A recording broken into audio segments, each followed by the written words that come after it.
सभी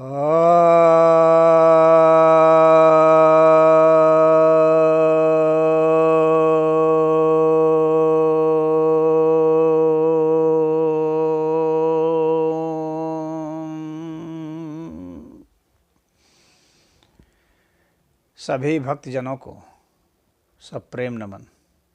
भक्तों, आज मैं आपके समक्ष श्रीमद् भगवत गीता के 10वें अध्याय के 11वें श्लोक पर प्रवचन सुनाने जा रहा हूँ। श्री भगवान उवाच।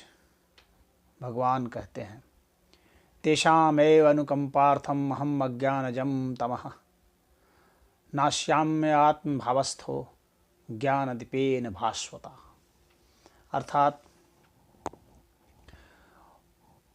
उन भक्तों के ऊपर अनुकंपा करके मैं अज्ञान से उत्पन्न अंधकार को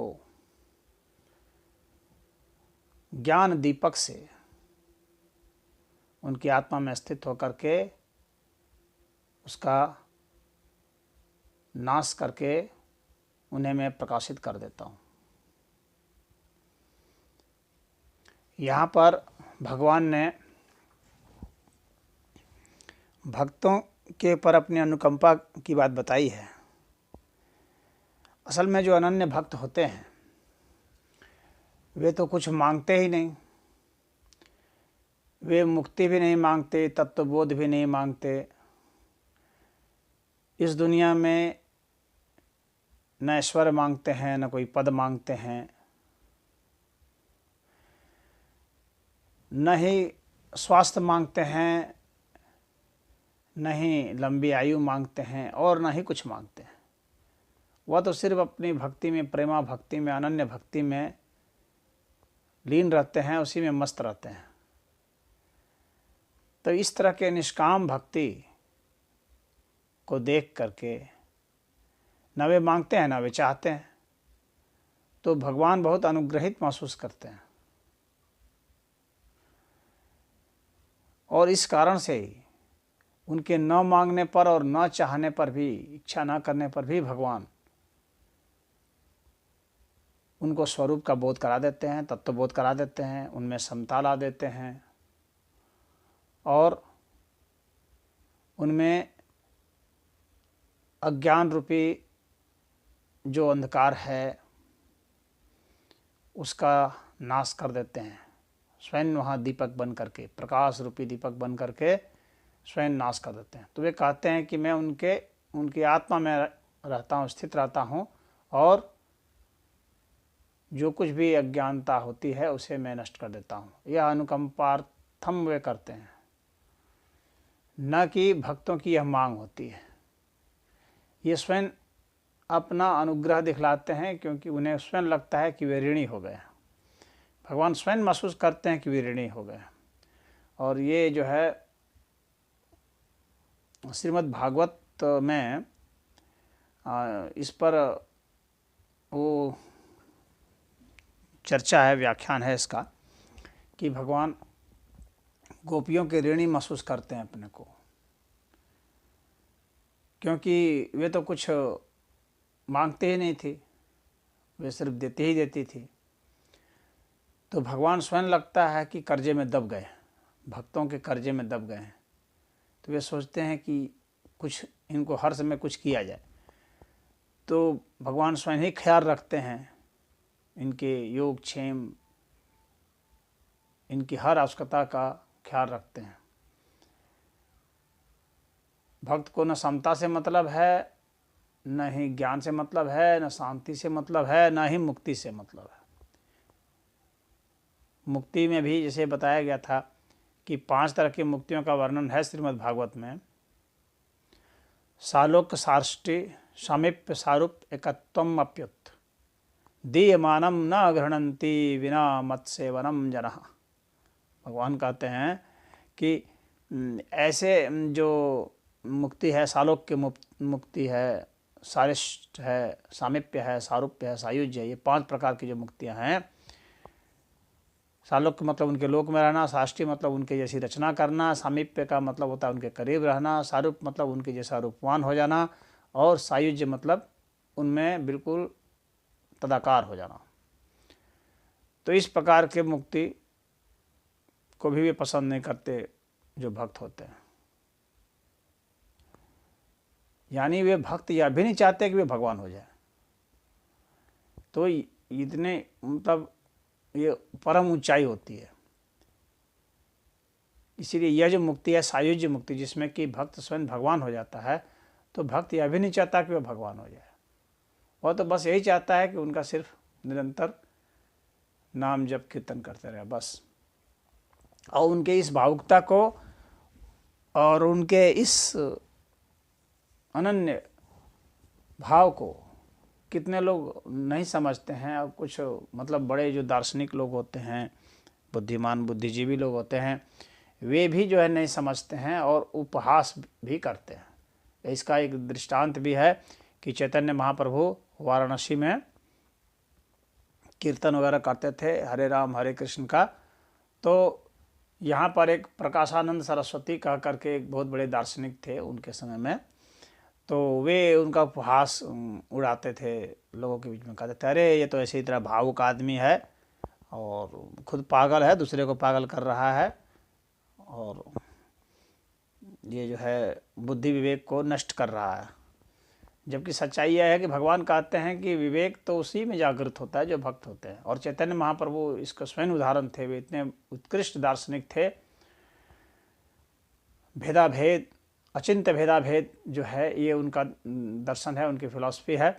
और अचिंत्य भेदाभेद में जो है वो स्पष्ट करते हैं चैतन्य महाप्रभु कि जो तत्व हैं वो आत्म तत्व, परमात्म तत्व और प्रकृति हैं, इन सब में भेद होते हुए भी ये अभेद्य हैं। और इस तरह से वे अभेद्य हैं और इस तरह से उनमें भेद है कि उसको हम चिंतन में नहीं ला सकते। यानी उनको हम सर्वथा पृथक नहीं कर सकते और सर्वथा उनको जोड़ भी नहीं सकते। तो ये एक बिल्कुल ही पैराडॉक्स की स्थिति है, बहुत पहली जैसी है। और ये चैतन्य महाप्रभु का बहुत उच्च स्तर का दर्शन था, अचिंत्य भेदाभेद। तो ये इतने बड़े चैतन्य महाप्रभु स्वयं दार्शनिक थे। और ये जो प्रकाशानंद सरस्वती है ये अपने को बड़ा दार्शनिक समझते थे। तो चैतन्य महाप्रभु स्वयं इस उच्च स्तर के ज्ञानी थे। वे शास्त्रार्थ नहीं करना चाहते थे, लेकिन जब भी किसी ने शास्त्रार्थ करने की कोशिश की तो चैतन्य महाप्रभु ने तो उनकी बिल्कुल बखिया उधेड़ दी थी। तो जो भक्त होते हैं वे उच्च स्तर के दार्शनिक होते हैं। दार्शनिक कोई जरूरी नहीं भक्त हो, लेकिन हर भक्त दार्शनिक होता है, लेकिन उसको उस दर्शन से कोई बहुत लेना देना नहीं होता है। दार्शनिक और भक्त में ही अंतर होता है कि दार्शनिक तो उसका चेहरा लटका हुआ रहेगा, उसके जीवन में वही नैराश्य की भावना होगी और उसी तरह से इंद्रियों के विकार उसमें होंगे, काम क्रोध मद लोभ भय, इन विकारों से ग्रस्त होंगे। लेकिन भक्त तो इनसे मस्त रहता है। तो सब चीज़ जानते हुए भी वो मस्त रहता है। तो उसमें ज्ञान का प्रकाश स्वयं रहता है, वो स्वयं शांति रूप होता है।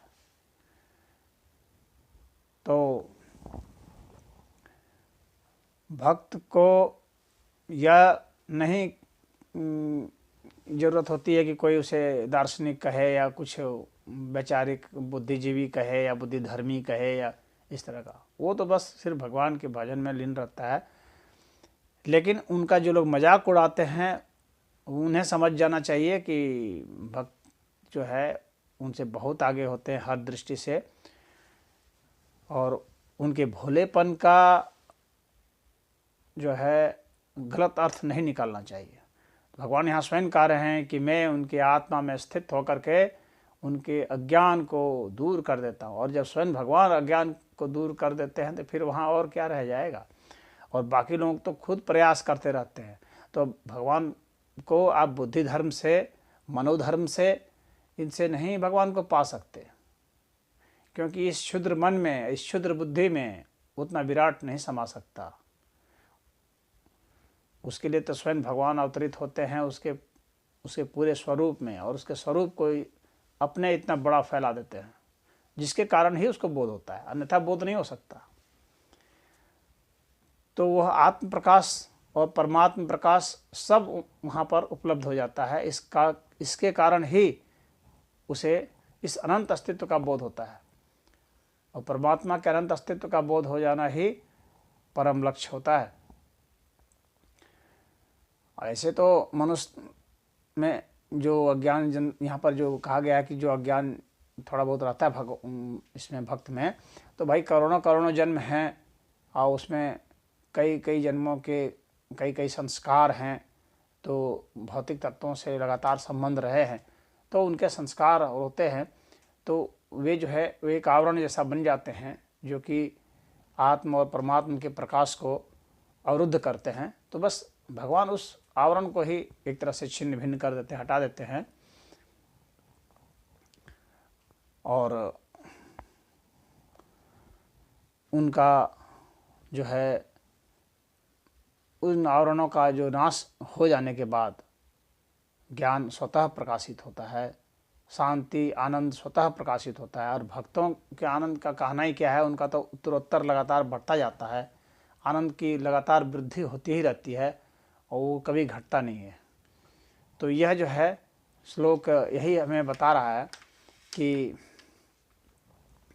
इस तरह से अनुकंपा स्वयं भगवान करते हैं। क्यों? क्योंकि वे स्वयं ऋणी महसूस करते हैं अपने को, इस कारण से, क्योंकि भक्त की कोई मांग नहीं होती है, तो भक्त की तमाम आवश्यकताएं सब भगवान स्वयं पूरी करते हैं।